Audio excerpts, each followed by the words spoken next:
Hello, I'm J-Rock. This is Dan. This is episode 5 of the Hook Riff and Banger podcast for 2026.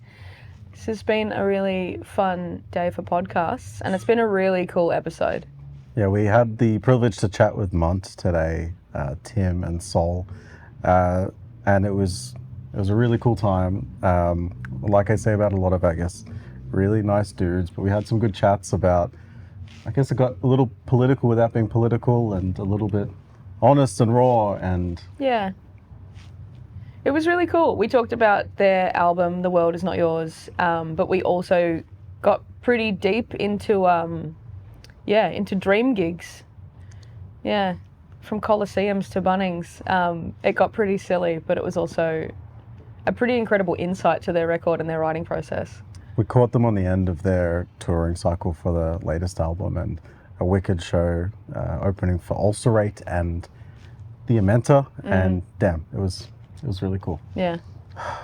They're really good on the Max Watts stage. All right. Yeah. I think we got the bones. Let's do it again. Oh, shit, okay. Yeah. I think there's a lot of gaps. It was fun. That was great. Shit!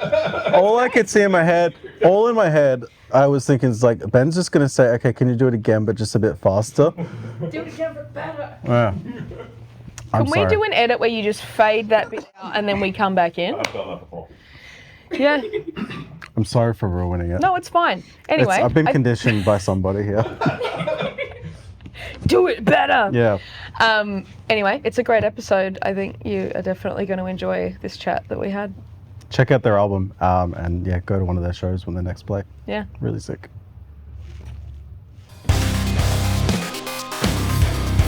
Yeah. Everyone knows each other, I guess, at this point. It's pretty hard. Yeah.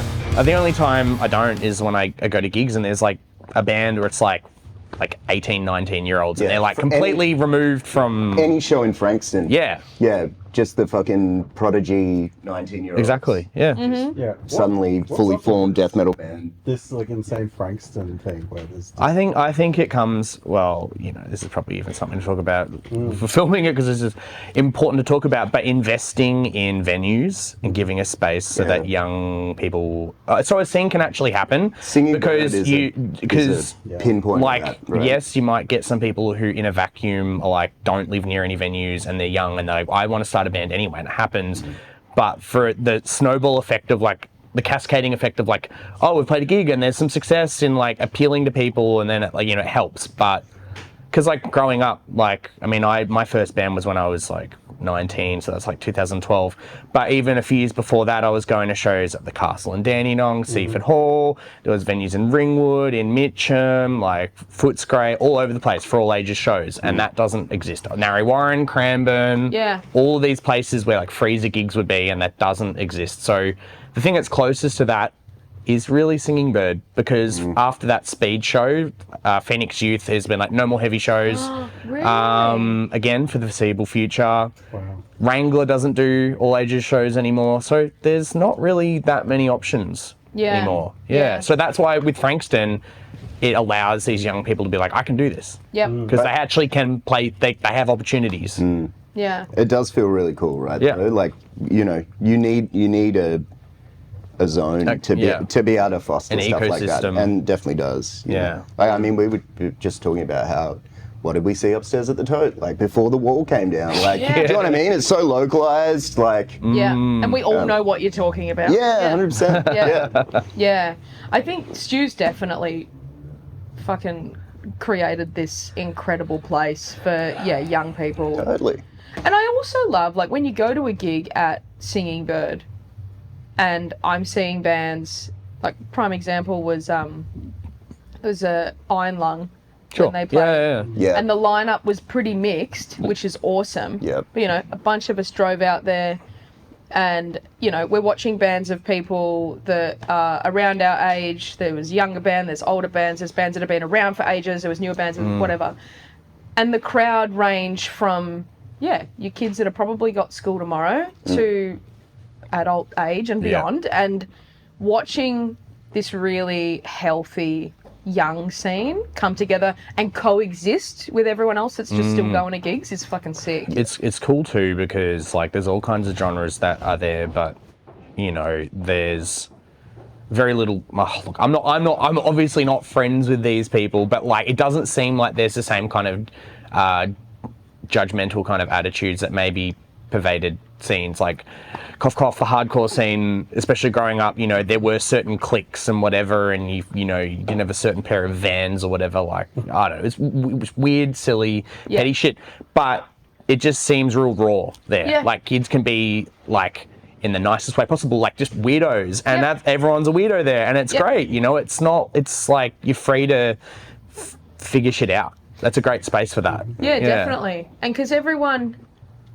you know, we're all weirdos and freaks, everyone going to that, and it's cool to see that, the kids are walking into an environment where, and there's lots of young girls in the pit, and there's lots of young people in general, and seeing that they are supported when they fall down, and they're crowd surfing, and like the whole environment is very welcoming of that. And then they grow up knowing, because they want to do, they carry it. Yeah, that's the thing. The ecosystem has to keep feeding itself, And because otherwise there's going to be no bands for anyone to watch in the next fucking Exactly. Right, it's really sick to play there as a band in, you know, we're all 30 plus, feels like I'm fucking 90, but same. yeah. But playing a show to young crew, like underage crowd, is so exciting as like a band. I'm like, oh damn, it's not just like 100 like 30-year-olds who are tired from work, and they're, you know, I know you guys are into the music, but like these guys are really into the music, like how it felt when I was a kid. And like, you're like, fuck, it's, you know, this is inspiring, do you know what I mean? And like, you don't want the scene to age itself out of existence. Like, it's you want thought. It is. Sure. The kids are going to bring cooler riffs than I've written, no doubt. I'm going to look back and be like, damn it, you punks, kids. It took me like 5 years to write and record that album, and you just one up me. Like, would have got away with it too if it weren't for you meddling kids. Ripping on my sidewalk. Oh, yeah. that's the flip. We're playing there to get intel, to be like, don't step to us. Like, I can steal your riffs. Give me them riffs, kid. Hey, how do you do, fellow kids? And you're just stealing riffs. What do you think is cool right now? Just out of interest. What do we think? You can have your little Berry Blast vape and be like, yo, what's cool, kids? I don't know what kids do these days. Give me your lunch money and your riffs. Yeah. Lunch money and riffs, and because the kids are all vaping and riffing. All of every single damn one of them. I would love to just go straight into your most recent gig. Sure. We were talking about it before you got here. The event at Max Watts. Wicked show. So sick. How did you guys find that? For me, very surreal. Very important. You know, probably as far as extreme metal goes, those are my two most not only influential but inspirational bands that have shaped the way that I approach writing music, like philosophically, and the actual putting together of music, the way I play guitar. So it was very surreal. It was almost a little bit sad, because I've got another band that it's been very difficult over the last decade or so to find members for that. For whoever is still in that band with me, that was like, that would be the pinnacle if we could play with those two bands, which was not able to happen. But too bad it was only that got the offer. But for Munt as well, like, you know, that band is very kind of techie similar. But Munt, it was like a real affirming thing to be like, holy shit, like, man, you know, we've played. Spud says it every time someone asks about it, but because everyone in Munt has super varied influence, you know, it's very like melting pot band. Everyone's coming from a slightly different background, but everyone in the band fucking froths ulcerate. They're just like, they're, you know, it's brutal enough, it's technical enough, it's emotional enough, like it ticks the kind of boxes of that kind of bleak kind of thing, that it suits every member and their kind of disparate influences. So yeah, crazy to be able to play it. Yeah. And just logistically, awesome show. Like so well run, sound was so good. Like I don't know. I usually don't get nervous before a show, but I was a little bit like sweaty palms. And then we obviously we're the opener on like a pretty decent bill. So we were like last minute, okay, we're going to get a line check. We're going to play one song and we're going to make it sound good.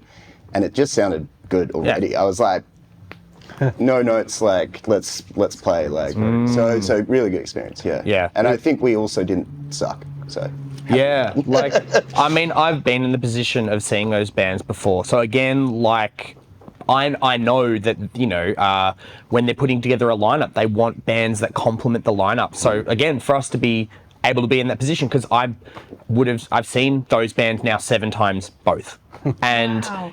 the times that I've seen them, if there was a band on the bill that was like a straight up death metal band, I'd be like, this feels a bit off. Yeah. It's not to be pretentious, but Ulcerate are like, they're pretty much at the top of like arty technical death metal in the world, like next to Gorguts, next to like Deathspell Omega. So, and that's kind of nerve-wracking too. I think Spud maybe at one point said, just before we went on stage, is like, oh, it'll be fine because like those guys have like gone out for food, and just before we went on, they came back into the room. So it was like, and look, I think all of us are pretty like humble but confident, and we don't think, oh, someone's watching us, we've got to put on a thing. But that was a little bit of like for these guys, top of the game musicians, I hope that we do something that they're like, that was cool. Yeah. Oh, what an experience. And I think, you're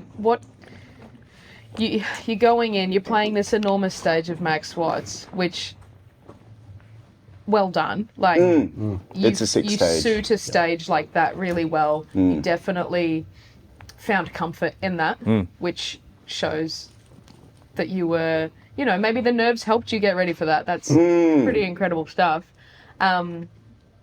What feeling is that when you first got contacted to be the support for that show?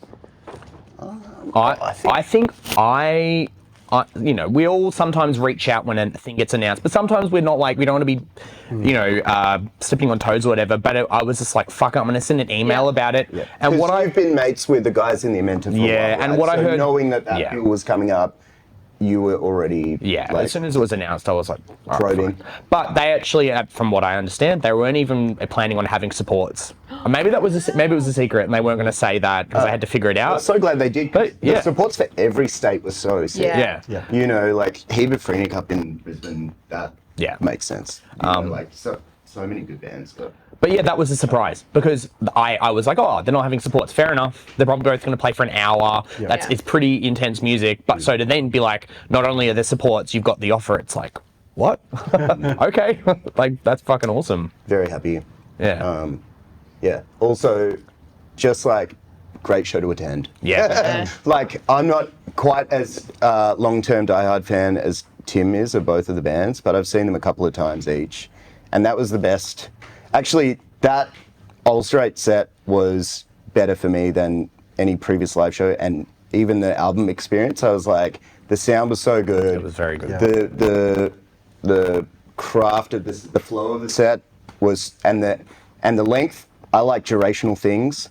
I like drone and like Sun and that kind of drone doom thing. So I like the oppressive long form thing, and those guys are maximalist, but then they're like put that on for an hour, and you kind of get that same kind of like stretch, it's like glazed eyed, like It's a lot, what's the word I'm looking for? Like it's like a ritual thing, you're like, it's like trance, like I like that. Yes. And so that was sick. So that was like my number one Ulcerate experience for me. So just a sick show. Yeah, man. That was very cool. No doubt. You guys were so great as well. Like you performed so well on that stage and just really fit the bill. It was really sick. Lucky timing because we got a good chunk of practice playing tour shows before that. Yeah, so we absolutely. did feel prepared. Like we were great. like ready. We didn't scramble at all. Couple of rehearsals. The songs were already happening. So it was a nice little bookend to that whole album cycle tour. Yeah. Oh, it's a great way to cap it off, isn't it? Like, Yeah, definitely. I think we happened to catch you on that tour as well for the new album, which also is sick. You guys just smashing it lately. How was the experience with that tour cycle? Yeah, man. Really fun. Really like pain-free, like low stress, United Front. Greg from United Front booking it just like took it to another level. You know, he's great to work with, did a lot of good work, just made it quite a smooth experience. And yeah, it was great to play consistently for a while. It was great to get to Queensland for the first time. Yeah, finally. Yeah, because well, I guess the Ulster show wasn't our first run at Max Watts. Last time we were with Behemoth, and we were meant to be going up to Queensland for that, but our flights got cancelled at like a 12 a.m. at the night before, and we couldn't get a flight in till like 5 p.m. and that was way too late. So so it was great to get up there and play several shows, not only just one. It was awesome. Especially when what venue did we play in the CBD? In Brisbane, Yeah, PFR Lounge. that was a fucking Cerebral cool. Erosion and Leaker. Like Leaker, Queensland, shout out to Leaker. Just got this like weird aura of excellence, like in their extreme metal scene. Like especially because it's far away from Melbourne, and you know, Melbourne's got a great scene, Sydney's got a great scene, Adelaide's got great bands, and we're close enough that we can feel like a bit of a hub in the middle. Yeah. Brisbane is a hike, and so then seeing the roster that comes out of there and just like how fucking put together those bands are, I'm like, have always appreciated, you know, like it's weirdly frequent how often I'm like, oh cool, Australian band, oh this is sick grindcore, where are they from? Oh, they're from Brisbane. Of course they're from Brisbane. Like why did I expect otherwise? Yeah. So overdue to play there, like definitely a lot of peers in the genre who inspire us up there. So I think also to speak to the tour experience, like we were very well rehearsed. I was probably the most pedantic I've ever been about my health and drinking water. And I think the first night we stayed up in Newcastle, I bought one of those fucking Vicks steam masks. Because like I previously have, a bowl of steam to help hydrate a bit more. Incredible, lots of different things. You even helped. You made sure that I was warmed enough that I didn't blow my voice out. Playing 3 shows in a row. And the first Munt tour that we ever did with Tim Jacker for the back in 2018 or 2019. Yeah. I blew my voice out, and I didn't even have any vocal parts in the songs. I was just yelling too much while I was playing, and I like lost my voice utterly. Like it was a whisper. By the time we got back to Melbourne, I was like, God, don't do that. That's hilarious. Yeah, I've gotten pretty good at very diplomatically explaining to people I can't talk before we play. Because that's probably one of the worst things is talking at a raised level instantly tires out my voice. Good for your mystique, bro. Who's that guy? Yeah. He's so mysterious and aloof. Such a fucking asshole. He fucking just like looked at me and walked away. Went like, but on that side too, I don't think we had any issues with like our ability to do things and sustaining it. Wasn't the longest of tour runs, but it was like affirming. Like I think we could have done a little bit more. Anyone in a band in Australia who's done any touring knows how hard it is, just logistically, physically. It's really hard work here. You've got to do a lot of effort, and we did 8 shows on that run. Yeah, it never stopped being fun. That's great. Every day was a good time, and there was never a show that we were like, that was terrible. Everything was good. So pretty happy with that. It's more like an ask for, hey, that's great. Yeah. Totally. Yeah. I think it obviously sounds like all of this prep and consideration just really pays off. Too many anxious people in the band. Prep needs to be. Everyone's stressed about what's going to happen. Yeah. So there's a lot Pays off. There's a lot of anxious preparation. But. With that being said, were there any moments that were maybe unexpected, maybe some highlights, lowlights? You didn't have any catastrophes. That's good. Yeah, I would was it Nambour didn't have the greatest turnout because was that a Sunday? No. No, it was very regional. Yeah.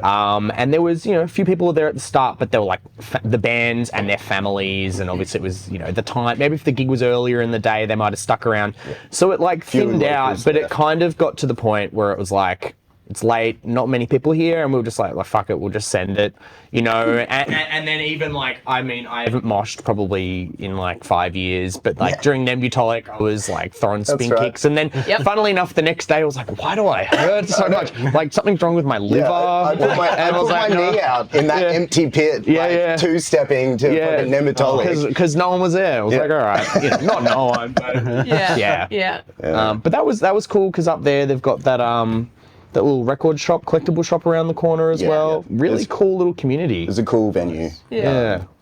Definitely, yeah. That you was can't fun. win them all though. Support the local Nambour scene. Yeah. 100%. And pretty good. That was the last show of the tour? No, that was... No, because Gold Coast would have been... Isn't that right? We did Melbourne, Sydney, Queensland in that order. I can't remember. Yeah, so all of the very careful prep into taking care of health, and then we're spin kicking to Nembutolic. Have you seen Nembutolic? What do you do when you... Very natural reaction to hurt yourself. Yeah, because they're sick. You got to mosh hard. But yes, all this very careful health preparation, and then fuck it. Well, let's go. As long as this is fine. We're not immune to hypocrisy. You weren't using vocals at all during the spin kicking. I also learned a lesson at Ulcerate during the Amenta. I was fist pumping so much that I literally pulled my shoulder out, and I was like, my fucking arm, like, am I having a heart attack? Have I done something? It was fine. I recovered, but that's also... The whole pod doesn't have to be about our physical decrepitude, but it probably could. We are all over 30 in this room. Dude. Yeah. Yeah. Especially in the knees. Oh, God, the knees. Yeah. Ugh. Don't get Brutal us death started. metal album that's not about surgery, it's just about like chronic pain. Yes. Could be a thing. Yeah. The very, very natural signs of aging, and also liking to be in venues jam-packed full of people that are moshing. Yeah. Concrete floor. Yeah. Right behind the corner pole. Yes. Our favourite. Speaking of touring, you have been playing a lot, and you've been touring for your record that came out at the end of last year, The World Is Not Yours. How... Amazing record, by the way. Congratulations on the release. Thank you. How was the process of writing that for you? Cool. Good question. It was an interesting one. Yeah.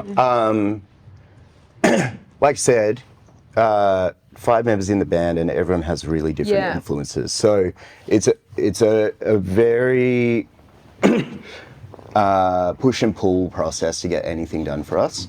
Spud, the other guitarist who's just gone away, he's probably comes to the table with the most structural stuff. So he over the course of a couple of months wrote a bunch of song bones, you know. He was like, here are 4 riffs that go together, you know. Here is, like, I think he had 6 or 7 partially finished structures that he was like, this is what I got. And so, it was the collaboration in the band usually starts from there. Like, it's... Yeah, there was a bit of... I think there was a bit of ambiguity at one point of when an album would manifest. We knew it would come. I think it was maybe after Spud had been living interstate for a bit, and he's like, you know, good time to have a break and then see what comes together when I get back. And that was, you know, like, I write a bit for the band, and like I threw a bunch of things around. But it's, I don't know, like there are elements of being hyper organized in the band, but there is an element of spontaneity and things kind of just happening. And that was kind of it, you know, like, because Spud is the person who started Munt, and it was a solo project initially, and he kind of sets, I guess, the theme, perhaps musically, like coming up with ideas. So yeah, that was kind of it. And then I think, you know, we've got so many demos sitting around. We managed to finally use a couple of tracks that had been, you know, works in progress from the past. I think Noose Dragger and Prison Earth were ones that, like, I had a demo of, and then maybe a few years ago, then Spud and Soul had, like, done some stuff with it, and then it never made its way onto a record. Pain or Ouroboros, at one point, were like, do we want to grab some of these demos and make it an album? But we didn't do that. We were like, we'll keep it concise. We don't want to force songs into a record just because we've got them, even that they're, you know, they would have been pretty much what they are on the album. everything kind of fell together quite well, but there was a lot of planning on my end because I'm pretty much given full trust to do all the themes, the lyrics, the art direction. So, you know, I became very familiar with Google Docs, partially for my own ability to keep track of things, but also to be better able to communicate to the band, here is what I'm thinking, here are some ideas, you know, all these notes next to lyrics. And I had a separate document for like images for album art, like reference and stuff. So at that point where we contact an artist going, here's a Google Doc with, you know, these are stills from movies, these are other artwork, these are some of your past works that you can go, oh, you did that, go in that direction. So there was, you know, on my end, there was a lot of planning. Once I think Spud had kicked off that initial, okay, now it's happening. I have some ideas to kick things off. It's the blessing and the curse of how collaborative this band is, because there's not, everyone has different roles to play, and it can take a bit of time for the pieces to fall into place. But usually the result is we get something that we're all happier with than than you would have written yourself. Like, it's always refreshing when you've got some kind of creative impulse that you push in a certain direction, and then somebody else's inspiration coincides with that, and you get something greater than the sum of its parts. Like, that's almost always, notwithstanding some really great artists out there who do their one person like bedroom project that can be super fully realized, and like that's its own thing, but having that artistic collaboration just yields so much fruit. So like that's something that has more and more become the norm for the band. Like there's so many cooks in the kitchen, it takes a long time for each cook to get their bits sorted out. And the end result is gratifying for each of us. Definitely been a process of learning about what other people need to, because like, for example, one, I don't want to say point of contention, but say we've got a demo and the other guys are like, oh, can you put any kinds of vocals over this? Because maybe if we know where you might want to put vocals in, it might influence the songwriting further. But I'm like, I want to hear the song finalized so then I can really lay into it. I don't want to, it's like, I don't want to give an idea that maybe everyone gets attached to it. I'm like, no, that was just an idea, don't get attached. We definitely busted your ass a bit. It was two guitarists being like, Tim, just write the vocals, and him being like, I'm trying to create like a thematic thing here. And us being like, what do you mean? Like, it's just lyrics, like, and him, so back and forth. But I mean, but it's good that there has been a progression in like, how do we work together? But I reckon it felt pretty exponential though. Like with all of these like kind of cascading conversations, towards the end, it just happened. Like we just did it. The recording process was like very straightforward. The mixing side of things and like how we pulled it all together felt like we were on track. So. It's a very conversational writing process, but once people know what they're doing, we're pretty efficient. I think that's, the combination. I want to go back to Tim, like with the vocal recording, like was there a give and take with that sort of approach, which was you lay something down as like a flavor? Did you end up doing that? So pretty much 95% of it was all demoed out. I did it at home. There was only 1.5 songs that didn't really have anything, because it's just the time ran out, and like everyone's got different paces that they're comfortable to move at. But obviously if you've also locked in a recording date, like you can't, it's hard. You can't manifest a light bulb moment with lyrics, especially when I'm a very philosophical person. But funnily enough, like the song that's had the most struggle was Prison Earth. I was going to say, pretty much had, like, you were writing that in the scattering of studio. things, and we were in the moment all coming up with shit, and I hated it. I'm a very patient person, but I was almost at the point where I was like, this is fucking making me angry at everyone. Like, we don't have to do this right now. But it's one of the sickest moments on the record. There was. I don't really ever want to do that again unless it's like a, we've joked about like maybe we'll do an EP or something where it's all spontaneous, like live tracking or something, and maybe then. But that was quite painful. But it was cool that actually generated a really authentic result. You pulled it off, bro. You just got the chops. You know, don't doubt yourself. Okay. Well, that's not permission to. Oh yeah. I'm gonna rush Do it again. Like, I booked the studio tomorrow. Yeah. You gotta do it. Spontaneously, very organically come up with a light bulb moment tomorrow. Yeah. It sounds like, did that pressure in itself kind of help that light little bulb bit. moment in a way? Yeah. Yeah. Probably not how we would have chosen it to go. Yeah. No. But we got it done for sure. Yeah. I think I was in there pushing you, being Yeah. like, well, like just do it. Like what you've written is good. The phrasing you've got is good, and like, yeah. But we have like we in particular have good conversations about like lyrics and things like that. Whereas like maybe the other guys are like, I can share something like it's sick.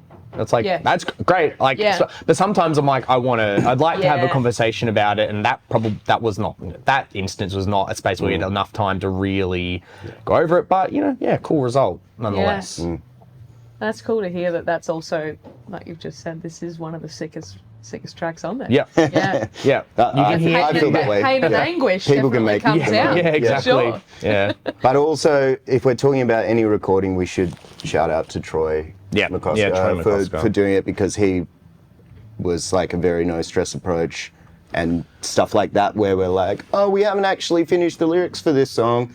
We've only got a day left to track. No, like, sweat off his brow. Like, he just took it in stride, and it very intuitively made it work. Like, we wouldn't have got the sound that we have on that record with any other engineer, or even off our own steam. Like, he did things that I wouldn't have, like the guitar tones and stuff are so specific that he helped pull. I remember he was like, check this out, and he soloed the guitars, and it was like the most jank, disgusting, broken. I was like, that's not the tone I would dial in. And he was like, here it is in the mix. I was like, damn, that's because it fills amazing. the frequencies. It went all together. It's like a jigsaw. It all makes sense. Yeah. Big props to Troy for like, pulling that. And it was cool too. So my other band, I did my first EP with Troy, and so I've known him for a very long time. And like Troy's worked with bands like Nebula, Viscaris, and Vipasi, which are very pristine, clean, tight, technical bands. And Troy's done really dirty, heavy bands like, I don't know if anyone remembers State of East London, which was like a deathcore band from a while ago. Like, he's done some filthy stuff, but he's pretty known for that. And it was like so cool that he just switched modes with us and knew exactly how to deliver like a punishing, like dirty, oppressive mix. Which, he's a very talented, instinctive and skillful engineer, but like, a good engineer would be able to do that. But maybe some are a bit like, this is what I do. You come to me for this. For sure. Yeah. So it was really awesome that he knew exactly how to shape our sound. Yeah. Oh, that's incredible. Like pretty much no notes, other than this go a bit louder, this whatever. Yeah. Yeah. Very minor, cool. the details that are just levels. Yeah. The good story from that session actually was on the very first day when we started tracking drums, and we all, everyone's a bit excited, and we all got in early. Kit was like getting set up, and like Troy like threw some mics up, and then after the first couple hours we were like, okay, we're probably ready to start getting a sound, and he just fired up this is at Pony Studios, and he fired up the rig, and the desk shit itself, like the power supply just failed. No lights, nothing working, and I was like, oh, that's pretty bad. And he was like, oh man, I think I've got a mate has another desk in storage that we can use. It's got enough channels. I was like, okay. And that process took like multiple hours, and I because I'd never worked with Troy before then, I was like, I'm starting to get worried. That's like the central hub of the studio. We can't do anything without this. And I was like, I don't know what his mate just has randomly in storage. Like, how are we going to do this? And he wasn't phased at all. Like, Troy's like pretty like composed. So I was like, I'm starting to worry about this. And he brought in this other desk, and he kind of like fiddled around patching it up, and I was like, this is not a good start. Like I hit the point where I was like, I'm starting to, this is day one. It's I guess it's better than the middle of the thing, but it's a bit disappointing. And then I kind of like went outside for a smoke and came back in, and he was like, oh, Jared, just give me some time. And he literally just pushed up the faders from off. And it was already a wicked drum sound. I was like, oh, okay, there's nothing to worry about. Like, this guy knows his shit. Like, Heart of the Studio's died. He's just pulled in another desk, like, out of some random contact. It's not what we were expecting to use. Push up the faders and it sounds amazing. I was like, okay, well, there you go. That's cool. I'm in safe hands. Yeah. What a beautiful roller coaster. It was good. Sure. Yeah, definitely. Because on paper, that story is, oh, this is blown up.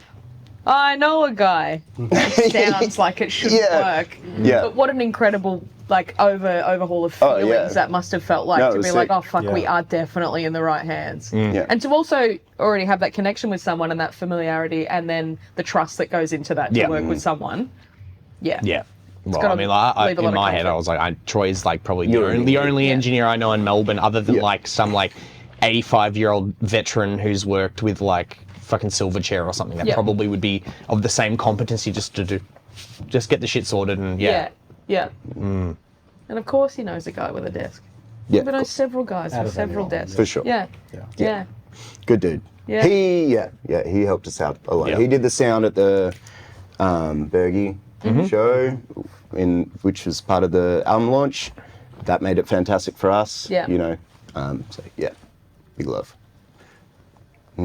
What a cool experience as well to go on and then mix live for you as well. Really cool. Yeah, totally. Like that's been a bit of a conversation about the band in like, you talk about maybe like a band like leveling up in how you do things and making things easier on yourself or expanding your capacity, and like part of that is, we've always wanted to have a go-to sound engineer for live, and it's, obviously availability permitting. It's just great to have come across, come back to a relationship with Troy, and Troy to really love us and be able to when possible to do that. There's also, I forget his last name, but Daniel at Axel Entertainment, Daniel Bills, who's done engineer. What's the band that he there's like a prog stoner sort of band from Melbourne that he also is in, or he helps. He does lighting. And he's incredible. He brings he has a whole setup that he brings to shows. If you were there, you would have seen there was a whole bunch of shit on the stage. He's one of the most sincere, lovely, nice people. In response to him, was like, oh, I hope your show went really well. I'd love to hear it. He's a very lovely guy, but incredibly competent. And that's a person who it's like, if and when possible, we'll be like, please do lights for our show. Yeah. I probably just name dropped him, and other people are going to go and look him up, and now his Hopefully. calendar's going to get filled up. And No, he's fucked it. But that's fine. He deserves. Disclaimer: you must book all Munt shows first. Yeah. But he deserves. Because like lighting is such a massive thing for shows for me, especially like when a band has a vibe. There's nothing worse than just like rainbow bright face lighting, and it's like this is like funeral doom. What's going on? Yeah, because it's definitely a whole experience. Watching live music is, it can be having a couple of cheap pints in the front bar of the Toad or whatever, but having, when you've got the resources and the ability to put on these shows that can have this full sensory experience. Fucking oath. Exactly. Getting into that more and more seems like a natural progression. I don't know. We're not doing like projectors and pyrotechnics, and we're not doing stagecraft stuff to that degree yet, but everyone in the band appreciates the logistics of it and appreciates, good production. And so that's something that we're happy to be able to take advantage of. Yeah, like at Max Watts, they've got that video projector, and there are a few venues around that have that kind of thing now, and it's great because projectors can look good, they can look a bit tacky. I mean, there are bands I've seen where they've just got a smoke machine and the projector's on them and it kind of like projects on the smoke, and then there are other times where it's like looks like we're watching home videos, So unfortunately we weren't able to get something sorted for the Max Watts show, but like there are things that we think about, having like like an archive of things we've made, or if we have the time permitting, creating something that accompanies what we're doing, and it just adds to the sensory kind of experience. It's all vibe, bro. Yeah, Just that's vibe. exactly it. Just vibe. Yeah. I Just love vibe. that. I love that. Well, it's just extensions of what you're doing, visual elements. That's exactly right. We do know a guy in pyrotechnics. Really? If you need, yeah. Careful. Dave's number. Yeah. Fire guy. Cool. Can we do some of that now? That'd be sick. I wish. Yeah. Can we? For the intro. You should "Alright." you should start doing WWE style, like have the walk in for the for the guests. We'll get and- the chain linked chain- car park that we talked about earlier. Yeah. Oh yeah, the Coliseum. Coliseum. Yeah. Put together. Jim's Coliseum. Yeah. Damn, Tumor. What's your production company that's a doing? good podcast question. Yes. What's your wrestling walk on song? That's cool. We have a few. I love that. I just set it I up. don't have one. You don't have one. You didn't warn me that you're going to spring this? Is this the new Denny's? What is your wrestling walk-on song? I just Okay, You've first thing thought that came about to my this. head is Revenge by the now defunct Adelaide hardcore band Her Nightmare. So that's a great just specific. yeah. It was instinctive. It just came to me. Wow. Yeah. There you go. Nice. Sure. Do you need more time? Or are you Sure. I don't know. Like maybe something classic like For Whom the Bell Tolls by Metallica would be Yeah, really sick. that's- It's got enough cheese. It's got enough crowd Yeah. appeal. A couple of these ones. Yeah, 100%. Yeah. Like that would be badass. I can see the like with the fireworks are going on. It goes. Yes. Yeah. There you go. Yeah. I don't know if that's in your budget. Something to work towards. Yeah. Yeah.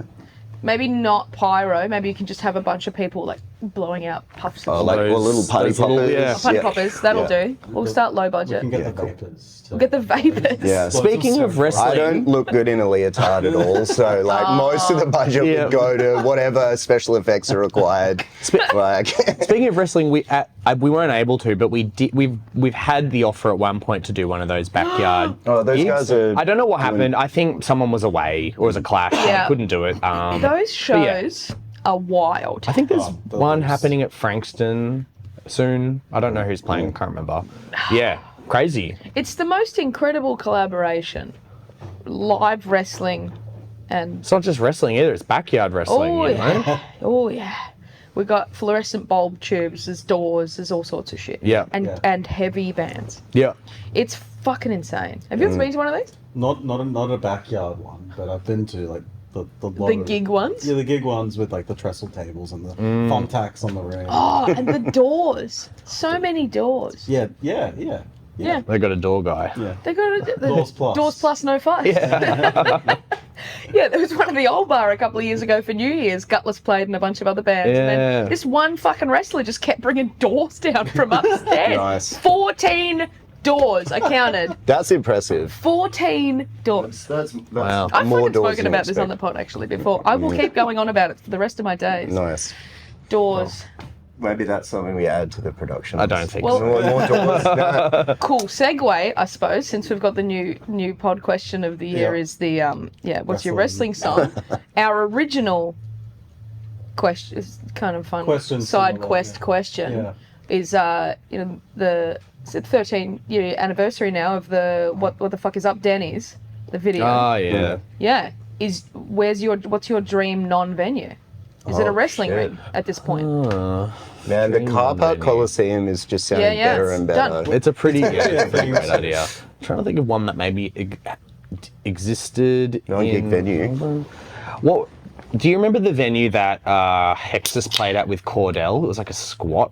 I don't know if that's a dream. It's the first one that comes to mind. It Yeah. was. Hey, Loophole. big or small? I don't know. I reckon that Bunnings up in Preston on Bell Street with Hell the yeah. big multi-story car park, Yeah, that'd go yeah. off. Nice. They did that Yeah. Bunnings rave thing recently. Really? Yeah. Shit, where was my invite? Where was the Munt show off? Yeah. That was literally dream venue. Gosh. All right, so they've done gigs before, Yep. so that There you means go. it's possible. This could happen. my Would there be heart's lifting. snags at the front? Yeah, what does it look like for you? Who's playing with you? I think if we're at Bunnings, there might as well be. If we can't have pyro, we could have like some fire extinguishers, a couple of wheelbarrows. Who's playing with us? You know, who's playing with us? Yeah. Well, Tumor because we have to fight them. Yep. Like other Melbourne bands that I get in. We were just talking about Nephilim. Those guys go strength to strength. I really dig them. Yeah. I feel like ESP Mayhem and Yes. Bunnings, something about that, Yeah. just like Something about that works. sensory nightmare. Yeah. Damn. Yeah. Synth grind, baby. Yeah. Yeah. That just makes sense to me.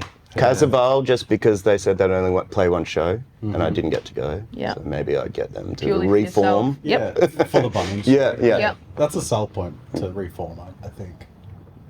Yeah, I like Yeah. it. Cool. Good All right. answers. We'll see you there. Hell yeah. Yeah. Get the Line snag at the front. Wow. Buy a ticket, get a snag. Yeah. I like Show sells itself, honestly. Like, I'm not much of a promoter, but I'm pretty sure that would work.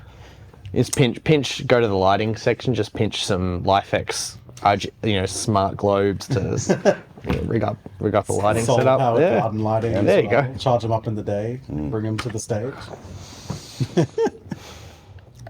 I don't know. Where would you like to see us play?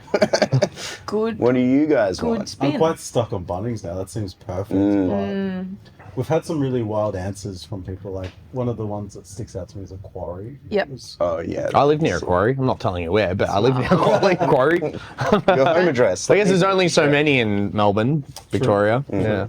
Don't dox yourself too hard. Yeah. Yeah. What else? We've had some good. Aljana was the original, obviously. Raj. Actually, I do have an answer. Actually, there are caves in Victoria, but do you remember that video of Fawn playing in a cave Very underground? Yeah. Super sick. Probably would be hell on your ears with anything faster than Funeral Doom, like us playing in there. But that's a fucking cool non-venue venue. Yeah. Cave. Yeah. Yeah. I always like gigs. Well, I haven't really been to any, but like in nature. So like Yeah, wicked sure. forest, like in a cave, like. Man, if That's just only like- that was easy to pull off. We've We're talked about literally this. in our friend group. Why couldn't we just, for years we've been like, surely only an we hour from the can city, find a go on property farm. in the Dandenongs. Yeah. Yeah. Someone has a whatever. The same place that they do bush stuffs. Like, why is so sweet. Psytrance okay, but not? And then it's like public liability insurance. Fuck you. No fun. People can camp there, and Yeah.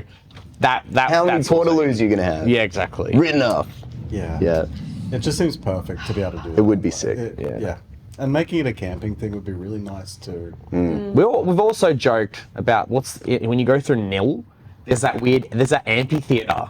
Oh yeah. On the Nil is on the way On the from drive to Melbourne. Adelaide at the halfway point Yeah. where the banh mi shop Yeah. is. You go around the bend and That's one we joke they've about. got like a Playing at Nil. skate park and a little shell Yeah. stage thing. That's sick. Yeah. Take over small towns. Nil, Pinball Museum, amazing. Sure. Go do that during the day. Have you not been there? No, I haven't. thought Oh, I so didn't the know you were being motel serious. on the left as you're hooning into Nil. Pinball Museum in the front of the motel. Oh, That's sick. Unbelievable. Go in there. Guy's been repairing them all for years. They're all really old. There you go. And if you go in and give him $10, it's like stepping back in time. He'll give you a bunch of coins. You can go have a play Old school tokens. and chat to you about it. Yeah, it's Yeah. sick. incredible. All right. Next time. Yeah, it's your Let's, reward for getting past the terrifying koala. Let's book some Adelaide shows so Yeah. we can go There play you pinball. go. Yeah. Book a Nil show on the way. Yeah, RIP Frankie's, because I remember that. Frankie's used to have a whole bunch of pinball machines in Pinball there. machines, Which yeah. Who knows what happened to that place after it? Yeah. RIP. Yeah. I think there might be another place. Maybe. Reckon? I think they opened another. But that venue, that was a very cool venue. You Yeah. know, pizza place, massive interior venue. I played in Surfacing, which was the Slipknot cover band, and we played there. And the experience was pretty much like the Duality music video. It was sold out for a free show in that place. The ceiling's low. People are crowd surfing and they're like touching the ceiling. cool. Very cool. Sad. I mean, may not have sold out there, but sad to have not got to play there in Munt. Yeah, very cool place. Yeah. Yeah, it's always sad when cool venues go under. I was only talking about the Art House to someone the other day. I was lucky enough for just after turning 18, I got to see like the 2 last shows there. I think I was talking to Dave Haley because I'd never had a proper conversation with him, and one gig was the Amenta. He wasn't in the band at the time.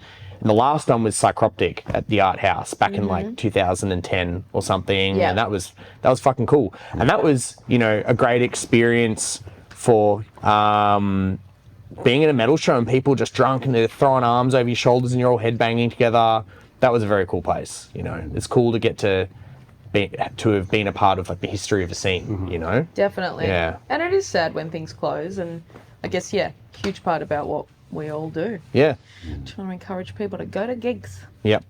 Absolutely. Yeah. It's gotten really good at the moment though. Yeah. Got to appreciate like the last couple of years. People putting the work and, into really bringing invest in things. bands Bands being brought over from international, and like bands starting up and venues working hard and people like putting on shows. Like we were talking about Singing Bird earlier, like the fact that, really I mean, great. sure, the plans would have been probably drafted up before COVID, but essentially that new band room, to my knowledge, was like, that happened during COVID, like lockdown, that was being built. Maybe in Stu's mind, he was like, oh, well, all right, let's fucking do it. Like, who knows what's going to happen? But I was always so impressed. I mean, it's not often you hear of a new venue being built. You know, and the Bergie was another example where they Bergie's bought the place awesome. next door, Yep, knocked down the wall, Bergie. and they built a new stage. And it's not just like they skimped on the budget and did the bare minimum. They made a place that is really great to play at, and same at Singing Bird, really exceptional. Yeah. Yeah, Bright future. It's good to hear good stories because you get kind of stung with where it's this venue's closing down, and it's just like another place that you start loving, and you see really excellent shows, really excellent bands come up through there.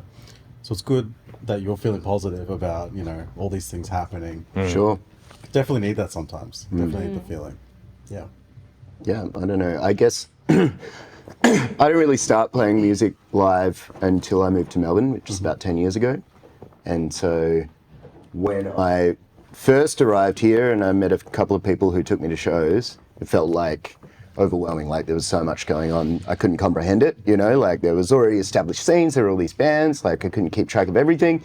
And COVID killed so much off. Yeah. And then I don't know. It's just a nice little snapshot of my experience anyway, coming into that and just having too much to comprehend, and then really seeing the opposite of that, of like nothing can really happen, and then the regrowth of the scene afterwards. I'm like, that's so evident to me, That's what makes me excited about it. I'm like, cool, yeah, man.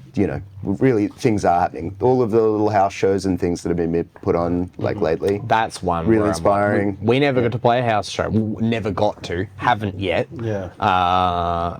Yeah. I don't know. That's one that years ago there was. I'll make it happen. Yeah. There was just got to get over people's house shows that would happen every now and then. I don't even know if it was a one-off thing, but I don't even want to mention who I think's house it was in case people start hitting him up. He probably doesn't even live there anymore. But there was like a house show where the theme for the day is all the bands had to make like armor out of boxes, and they had like a box war. Cordell played there. Other bands played there. I think Spud may have even been there. Legit. But very cool. Like there's photos from it of like Cordell, Munt did a split with them back in the day, and like they made like armor out of boxes, and they were like having box wars and shit. Super cool. That's sick. Yeah.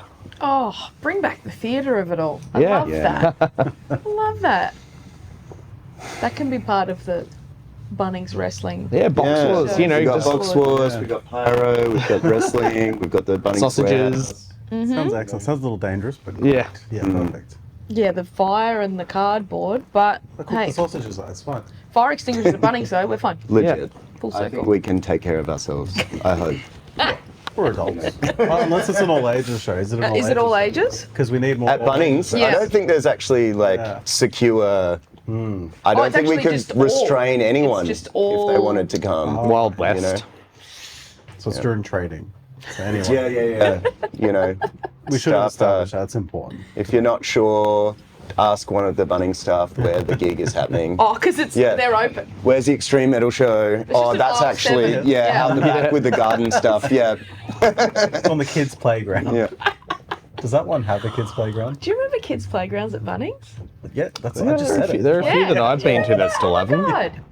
I used to hang out there all the time When you're a kid. when I was a kid. Yeah. Yeah. That'll be clarified. Cut that. Thank you. Jeez. Yeah. Man. It's a funny thing playing just trying to do the most ridiculous brutal shit that you possibly can do, and then also being a human being and just being Yeah.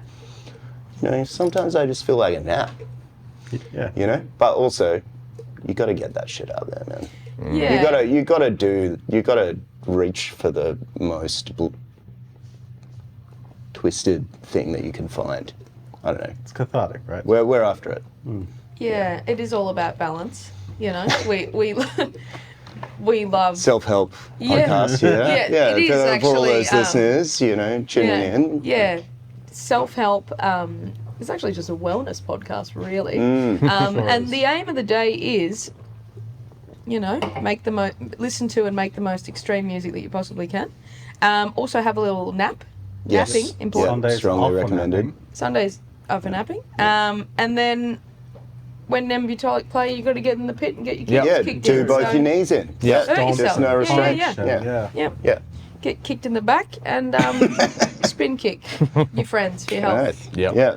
So after the recovery of that pit maneuver there, what's in the future for you guys? Like, I know maybe it's pretty fresh to talk about this right after you Yeah. released your album, done For your sure. show. What are you looking forward I to? mean, It's a good time to ask that because, like we said, the Ulcerate show was kind of the bookend to the album cycle. Yeah. That writing and recording process took us a lot of time. The tour went really well for us. We were really happy with that. And then icing on the cake was playing with Ulcerate at Max Spots. Yeah. Now, from this weekend going forward, we've got a lot of free time. Yeah. I think it's a good moment to start writing. There's already bits and pieces there's inspiration that's kind of coalescing. So we don't It's also have, I think maybe once we've reconvened as well, it's a good opportunity to also reflect on things as well. Yeah. Be like. I think also it's- how did that go? Yeah. Because we've really not had that conversation. Yeah. Because it was album and then Christmas, end of the year, and then kind of a blur of getting ready for tour and then some more shows, and now it's it's time for a refresh and a gathering of energy and just look for where the inspiration is kind of directing us and what's going to come next. I don't think I want to write new tunes. I want to write new riffs. We've got, there's just bubbles there and we've got the time to do it. So, and that's really what you need. Time is the most precious thing. It's so hard to get time to do anything. Yeah. Work's shit. We're all busted. We're all exhausted. Bands take a lot of time. But right now we've got some time. So I think it's time to push forward. Yeah. Yeah. So I don't know. Lots of potential and not a lot of specifics. So not good for answering a question. I mean, Yeah. I constantly write music for different bands, and Munt's one of them. But I think even for me, it's I pick up the guitar and I bust out however much music, and then I'm I actually don't want to rush into it though. Yeah, I don't know, but that's different for me. Normally I'm throwing things out there, but I think doing a debut album, especially with the amount of effort that was put into it, was a significant thing, and I think it's good to just meditate on that, for me at least. Yeah. Don't worry, I'll have you in the studio writing lyrics on the spot in no time, bro. Book it in tomorrow. And there's not much booked at the moment, but there's definitely going to be shows come up here and there. So, Yeah, and then we're not going to yeah. turn down wicked gigs. There's always great stuff happening. So if we can jump on something with somebody, or if we've got the bands to book something. Yeah, we're still we due to haven't go done that down to for a South while. Australia. Yeah, We missed that off the tour, so we got to get down there soon. There's going to be shows. There's going to be stuff. Yeah, but it's who's to say what form the next music will take? I mean, we're the kind of band that we jokingly talk about different kinds of things, all quite serious, it'd be cool to do something that's a bit more experimental or whatever. And I guess we've done the album now, so it's we really can do whatever we want, depending on what the inspiration is and the consensus is. I mean, I'm sure it will be just as difficult to form consensus as it always is.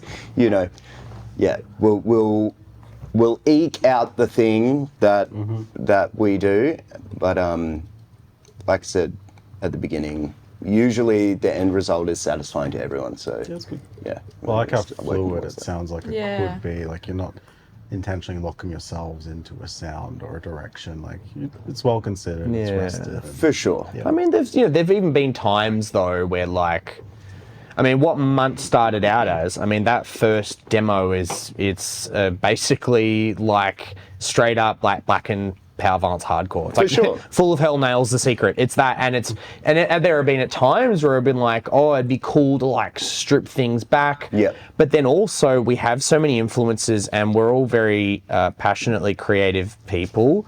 Maybe almost a little bit spontaneous as well as planning out. That it's like, you know, once a second guitarist was added to the band, Soul, and it opened up the potential, like, oh, you can do some leads here and do some more harmonies, and then even to the point where we like, you know, we don't even really talk about it, but like at times we've jokingly been like, yeah, we're not a grindcore band, we're like a false grind band, but that's because like it's cool when a band is like, we're only going to do a sound and we're going to stick to it. Like we're going to copy Bolt Thrower, and that's it. You can go really far with that. Yeah, though. Like if you've got a focused direction, Laser focus. you've got a good throw on that. Do you know what I mean? Like the more single-minded you are, the harder you can hit that target. But we definitely never achieved that singular vision. I think we've got to the point where it's like, why limit ourselves? As long as something serves the song, whether it's just the energy of how it feels for the listening and the performing, or philosophically, like I think, yeah, why limit ourselves? You know, Yeah. like that's because It's not going to be. We're not really going to change up the. It's not going to.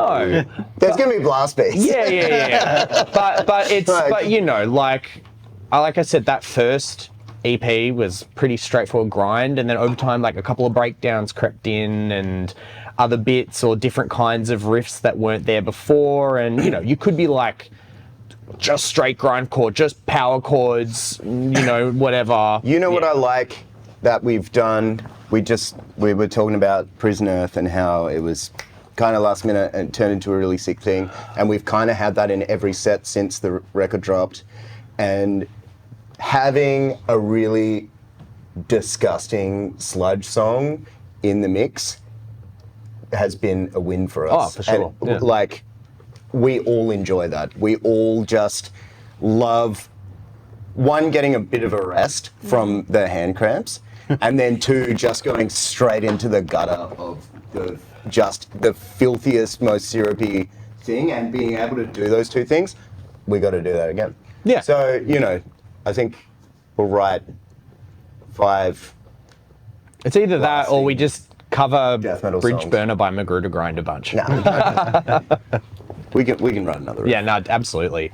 But you know, I love when bands are capable of being dynamic like that. Like a good example. I'm not even like the hugest fan, but I love like that Pig Destroyer. Like they got that one record. That's Mass just and it's just a fucking. I got that on vinyl. Yeah, That's it's just a sludge fucking so thing. sick. So you know, especially when a band is like pumping shit, like Full of Hell, then you know some of their stuff is veered off, but like they're doing it so consistently that they can then come back with something that's like you know the classic sound. Yeah, it's really sick. You know, because sometimes cramming everything into a record is not the best idea, but you know, like you got time off between the main record, do a side quest. You know.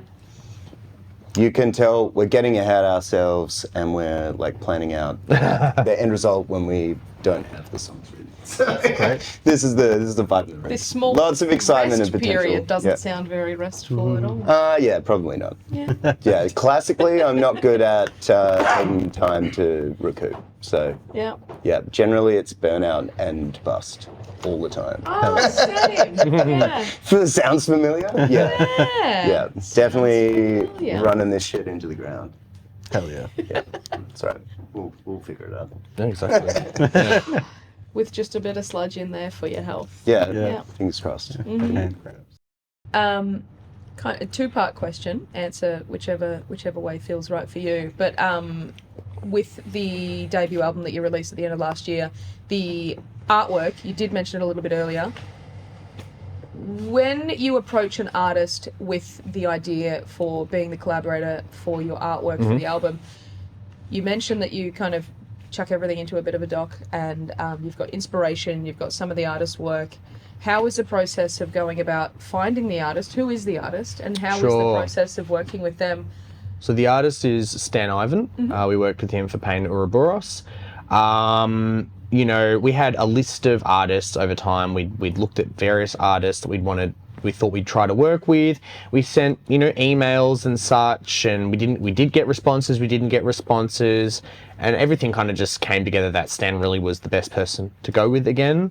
The process of working with him, pretty good, but he doesn't speak English natively.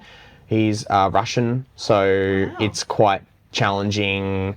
And that's, I mean, it probably would have happened even if we decided to work with him and then had to present him with stuff. But it was helpful that I tried to create this very informative, very clear document. I mean, like, I draw as well, I paint. So like I'd done quite a lot of thumbnails or digital painting sketches to, you know, like, I'm happy for someone to run with an idea, but we had a pretty strong idea. So it really makes it easy for someone. He absolutely nailed it. Yeah. It's kind of good having a bit of communication barrier because we can't be such control freaks about it. Do you know what I mean? You're like, you've got your art, you do your thing in your own way, and we can't micromanage you, even though probably we would like to. But he's like pretty brilliant.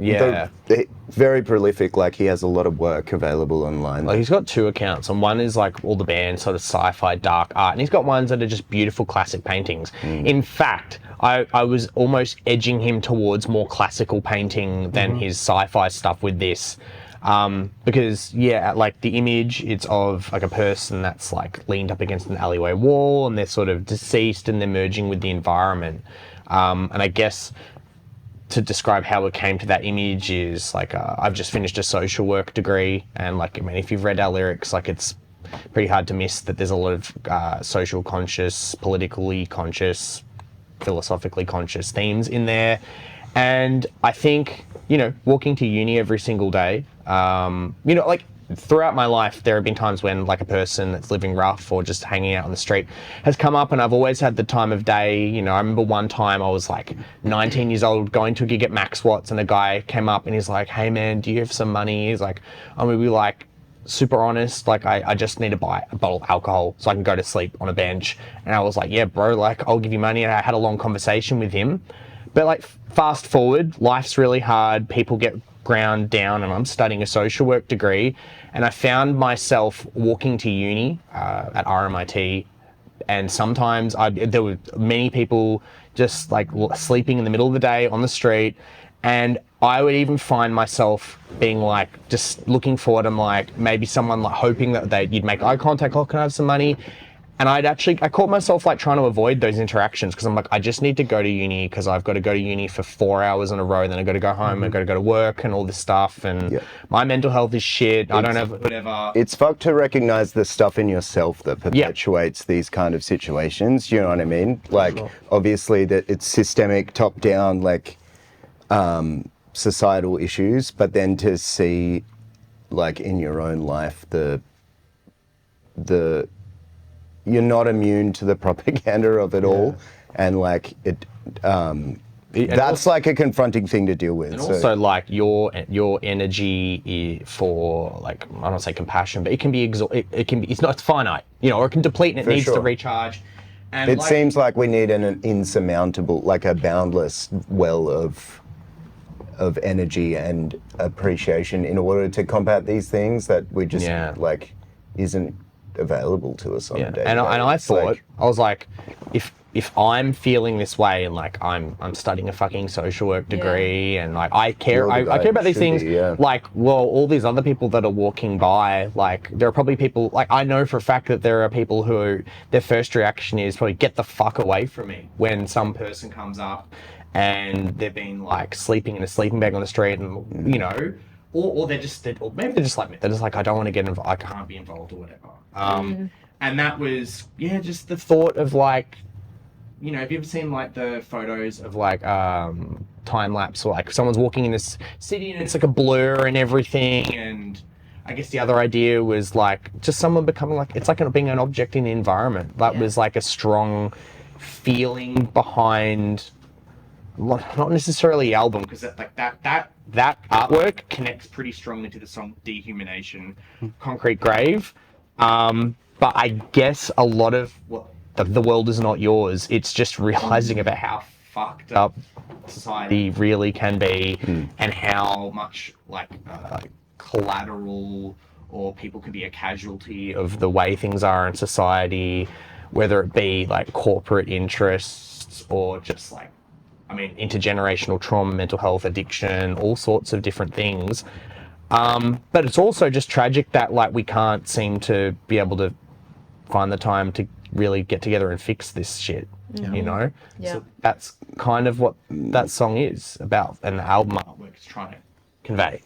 Yeah. It's a weird one to like discuss, because it's not a very like punk rock confrontational examination of like societal ills. It's just kind of like a detailing of them, and it's pretty like like depressing representation of it. Do you know what I mean? We didn't really. My ethos has always been with writing these kinds of lyrics is that to cycle back to the Amenta, like they're probably a foundational influence for songwriting. Like their album Non in particular is very confrontational. It's poetic, but it's kind of like scathing. It's poetic, but it's like at you, and it's explaining things in a very cynical, confrontational manner. And to me, it's kind of like it's goading you to be actually roused to think differently about something, and not be like, oh, fuck off, stop telling me that I'm a piece of shit for not being, for being complacent and going along with things and whatever. And that's, you know, with the album, you know, look, and like, I can look in hindsight and go, maybe it's not the most masterfully put together, right? But the gist of it is, I hope that when someone reads lyrics like that, is that there is a kind of a feeling of like, what can be done about this? It's not like, what can be done about this? It's like what can change, perhaps, you know?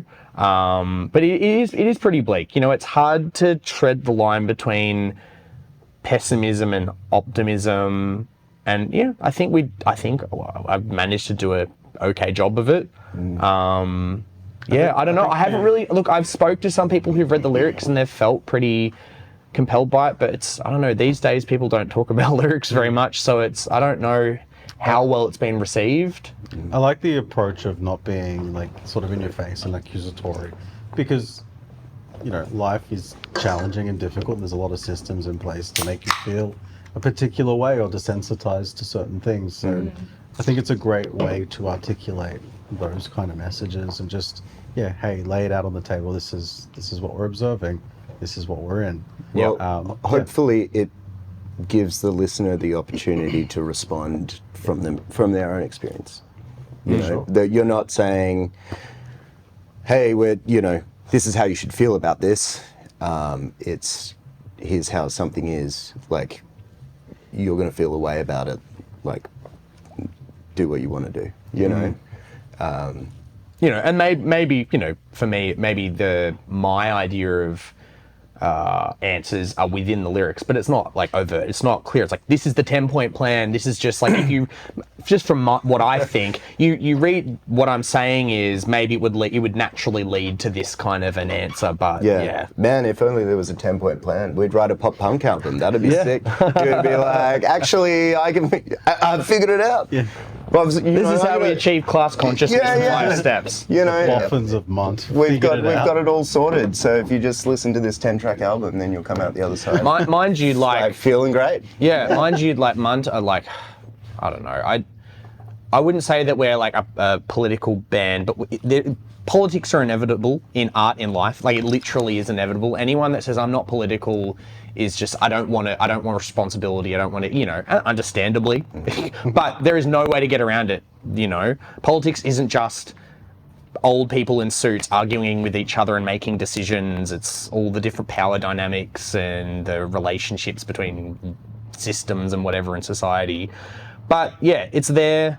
I don't even know where I was going with that point, but I guess that's an interesting point itself. Like I guess it's invitation. Maybe what you're saying, it's invitational. Something. No, but yeah. But I think maybe the themes are invitational, that they're there. And if you read them, it might take you to a place where you think a bit differently, hopefully. But it's not like you have to do this, otherwise you're a piece of shit. But not in like the cool, like I'm secretly reverse psychology motivating you, but I'm just like, fuck you, you're a fucking lazy cunt. Like, It's honestly, it's the best way to deliver a message. Yeah. Excuse me.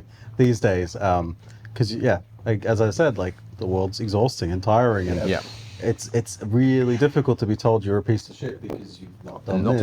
That's a really interesting point, because it's really hard to say something that should be constructive or self-evident to a lot of people, because we're so desensitized and ground down by the barrage of information, and finding new ways to even get any emotional response.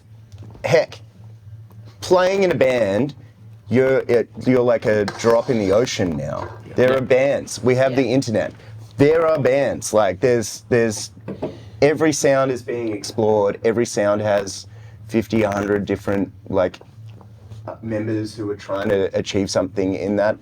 Doing anything creative or communicating anything to anyone is suddenly like a needle in a haystack exercise. And so finding a way to do it that's not going to be ignored is, I guess that's the kind of goal of art now. Like in some ways, like, got to do what's true to yourself, but like... That's true too. Do something that's true to yourself. And part of, like, just for my part of the record, it's also just like, I wouldn't say it's selfish, but it's like, at the very least, it's a making sense of things and just a catharsis. Like if one person reads this and goes, like, same with me with the Amenta, I'm like, this is shaped the way that I want to communicate art. And then if someone else listens to it, it's not egotistical. I could be wearing a mask. My band name I'll be number 1 of 5 in the band. I don't need to know who I am. But if someone comes away from it and like, that's inspired me to want to do the same thing and whatever, that's what's most important to me. Yeah. Huge. Yeah, I don't know. Okay, we got too deep. Let's go back to Bunnings. Yeah, that's fine. Like sometimes I've learnt this in like I'm also a youth worker and social worker. Sometimes you just got to sit in silence and be okay with silence and contemplate. Sure. Yeah, it's about it's not necessarily being comfortable in the silence. It's about being uncomfortable in the silence. It's about being comfortable being uncomfortable. That's society. That's even something we've had discussions about how we present on stage, right? We're not like, it's not 2006 Asking Alexandra and we're all in front of the mirror doing crab core moves, but like we actually do that. We do. Yeah. Sol's invested in a new strap lock so he can like lose his skins. But there is even a thought behind. Like again, when I say we're not a political band, it's just in that there is an element of it sitting back a bit, but it's also like at the end of the day, this is the art that's being made, and like if we're singing about like fucking like how like late like workers' rights and something or whatever, but then we're joking about bunnings snags between songs. I have to say there are bands that I've seen who their music is quite sincere and somber, and then their stage banter, right? For me, it ruins it because I've engaged with their art and it feels, I don't know, incongruent. I don't know. I think some people can pull it off, but there's just some thought about that. I think when we do our best work, when we do the job well, it's usually when we're not trying to do anything other than just lean into the emotion. The reason that came up is we're talking about sitting with the silence awkwardly, and maybe sometimes you make a joke about something because it's like the awkward silence. But I mean, some of the best performances I've ever seen of bands live. One was Cult Leader at the Tote. They didn't talk, that I'm aware of. They had just red lighting behind them. They just played, and between songs there was maybe feedback. They didn't just stand there drink like maybe there's a little bit of preparedness, but it let you sit with it. You didn't have someone trying to mitigate your discomfort by making a joke about the awkward Tinder fumble that they had last weekend, and then you're like, whatever, but like, and humor does alleviate things, and that can be a strength if you do it well. Yeah. But I think that there's been a little bit of a conversation about that, and how does a performance come across best? I mean, I've been guilty of like trying to razz up crowds a little bit too much, being like, come on guys, let's like get moving and shit, and sometimes that works, and sometimes it's like maybe you're a bit nervous and you're trying to like rile people up, but you have to also let people come to you. Yeah. I think. Yeah. As an artist, as a musician, whatever you're doing. Yeah. Immerse yourself in the experience. Yeah. Which gets me to my next thing of that funny reel that Ben sent me the other day of people shutting up at gigs. Shut up and enjoy the experience, bro, you know? Yeah. There's a really fun one of Judge Judy. I think Destroy All Lines posted it. And she's just like, shut up. That's me. Just The people having full conversations at a show. Yeah. Just They're everyone hung. It's cool to be able to create an experience that facilitates that kind of focus. Yeah. That's not to say that's the only way to hold a show. I mean, we're just talking about like ESP Mayhem and shit before. Like, if you've ever been to an Overthrown show, like, don't shut up. Like, there's There are moments. different fall for live it. experiences that are available. But Yep. but having something that feels. We were talking about drone before and talking about that kind of trance like experience when we saw Ulcerate. And having an environment that feels there's kind of a focus and a reverence, or like a, I really appreciate when I can see a band and it makes me feel that way, where I'm like, actually, you know what, there's not much else that's more important than this right now. Yeah. Like I can actually completely give myself over to this and just participate.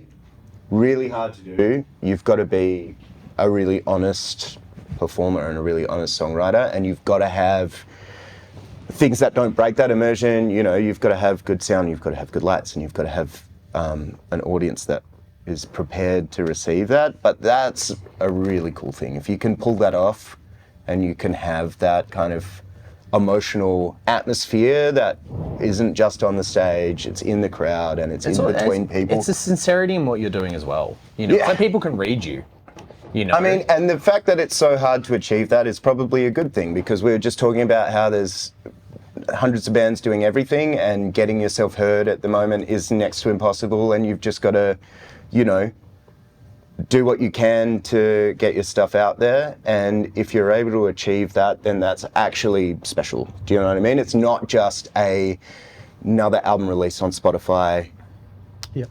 It's not just another single drop with a music video on YouTube. Cool things to do, but hard to really appreciate in the maelstrom of everything that's happening. But a live show where the mood is captured and people are present and you're part of that, that's pretty unique. So we've still got a thing. Hey, they haven't taken it all. Like, we've still got some things. Like, there's still some like life-affirming, like genuine, like. But also human shout out to experiences. like the 5 guys that were push pitting during Ulcerate. Like, I had a flicker of a moment where I was like, this band demands complete like contemplative reflection right now.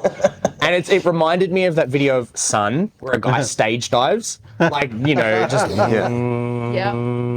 Yeah, you got to have there's an absurdity. But I appreciate, but also enjoy. living in the moment. Like, that's cool. And like, I think Munt will always be a band of tensions. Like, I think that's cool. It breeds really interesting things. And maybe there will inevitably be a stupid joke that comes out on stage, and like, that's part of being human as well, because there are bands that overcompose themselves, and then when the facade breaks, it's like that sucks. When a mistake is made. I think we've got a cool thing going on where maybe we balance that. I think. Yeah, the thing that matters most, I guess, is being human, and you can be sincere and you can be humorous at the same time, and it can be awkward, but that's also being a person. Yeah. It's part of the experience, yeah. Oh, I love how you've that feels like a beautiful way to describe it.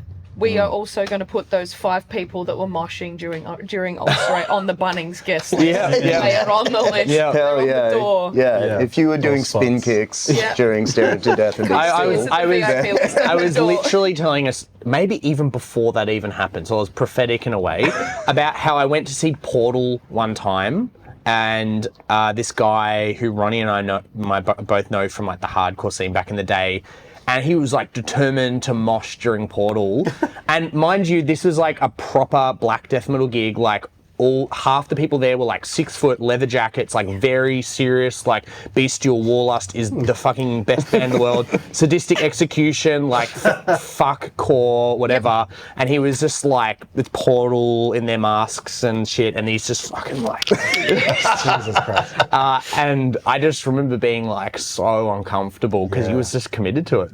Yeah. Hey, we're all going to Yeah. get that release out. it is pretty crazy. We encourage it on this Wellness Pod. Thank you so much for coming in. I feel like we could chat for fucking ever. Oh, So we'll do it again. Yeah. I don't know. We're at the pub. We can just go downstairs for the beer garden. Exactly. We're already at the pub. Yeah.